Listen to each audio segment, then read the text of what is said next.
स्वागत है दोस्तों आपके अपने चैनल ऑन स्टडी क्लास पर। मैं आज आप लोगों को एपी का एक क्वेश्चन लेकर के आया हूँ जो कि बहुत ही इम्पोर्टेंट है आप लोगों के लिए। इस तरह के क्वेश्चन आपको ज़रूर आना चाहिए बनाने, फिर भी इस तरह के क्वेश्चन में बच्चे जो है दिक्कत कर लेते हैं, इसलिए मैं आप लोगों को बताने वाला हूँ इसको बहुत बारीकी से, तो आप इसको ध्यान से समझेंगे। जैसा कि आप लोग देख रहे हैं कि ये एपी में है। एपी क्या होता है, तो एपी क्या होता है, एक श्रेणी क्रम में होना चाहिए कोई भी चीज़। अगर श्रेणी में नहीं है तो ये सवाल नहीं बनने वाला। तो सबसे पहले आप देखेंगे कि जो श्रेणी है क्या उसका डिफरेंस कितना है, यानी कितना का वो अंतराल में चल रहा है, कितना स्टेप बढ़ रहा है आगे। तो आप देख पा रहे होंगे कि यहाँ पर 5 है, यहाँ पर 8 हो गया, सॉरी यहाँ पर 3 है, यहाँ पर 8 हो गया। इसका मतलब ये है कि 5 बढ़ा। तो हम अगला स्टेप भी देख लेते हैं, क्या 5 बढ़ रहा है।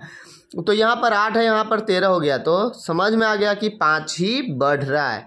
तो इसका जो पहला पद होता है उसको कहते हैं ए। क्या कहते हैं? ए कहते हैं। तो यहाँ पर ए का वैल्यू जो है 3 है, और जो आपका अंतराल होगा जो बढ़ रहा होगा या एक जो समान डिजिट है वो घट रहा होगा उसको कहते हैं डी।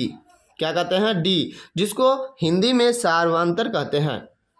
लिखा हुआ रहेगा आपको क्लियर, सार्वंतर। तो यहाँ पर कैसे निकलेगा, तो अगला में से पिछला को घटाइएगा, कभी भी आगे में से पीछे को घटाइएगा, तभी तो पता चलेगा कि कितना बढ़ रहा है, माइनस में बढ़ रहा है या प्लस में बढ़ रहा है। नहीं तो इधर बड़ा होगा इधर छोटा होगा, तो कभी इधर से इधर नहीं घटा लीजिएगा, गलती हो जाएगा। आगे से पीछे घटाना है, क्लियर। तो आगे कुछ भी हो, छोटा हो या बड़ा हो, उससे कोई फर्क नहीं पड़ता है, आपको आगे से पीछे ही घटाना है। तो डी आपको मैं बता चुका हूं कि कितना है, 5 है। ऐसे आप भी निकाल सकते हैं मन से ही। तो चलिए आगे बढ़ते हैं। तो यहाँ पर ए और डी निकल गया है। कहता है कि 15वां पद ज्ञात कीजिए। तो 15वां पद ज्ञात करने के लिए इसका मतलब एन जो है वो 15 दे दिया है, ठीक है। तो हमारे पास फॉर्मूला होता है ए 15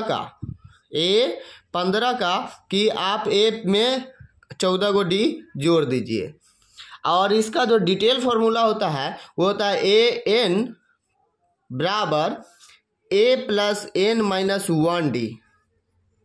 इसी का संक्षेप रूप है कि आपको जितना पद निकालना होगा उसमें से एक कम डी, और ये ए मिला करके कितना हो जाएगा, 15 को डी हो जाएगा, यानी 15वां पद पता चल जाएगा।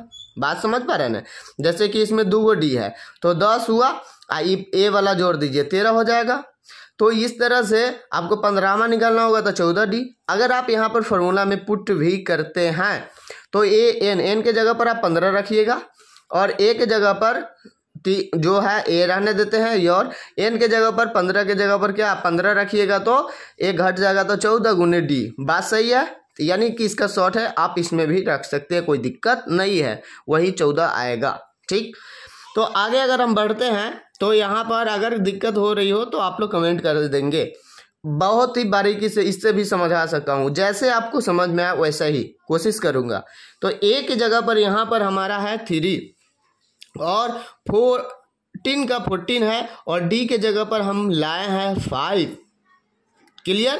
तो हमारे पास जो आएगा वो 3 + 14 × 70 आ जाएगा, और 3 को जोड़ लेंगे तो हमारे पास 73 जो होगा वो क्या होगा, वो 15वां पद होगा, ठीक है। तो इस तरह के सवाल बहुत ही आसान से बनाया जा सकता है। आप लोग इस तरह के सवालों को अनदेखा ना कीजिए, इसको प्रैक्टिस में ज़रूर रखें, क्योंकि बोर्ड के एग्ज़ाम के लिए ऐसा क्वेश्चन बहुत अच्छा होता है जो बार बार पूछे जाते हैं। तो आप लोग अगर नहीं चाहते हैं अगर पढ़ना, तो आपके लिए जो बोर्ड लेवल का क्वेश्चन है उसको ज़रूर बनाते रहिएगा, हार्ड की तरफ दिमाग नहीं लगाइएगा, नहीं तो आपको नंबर कम आ सकता है।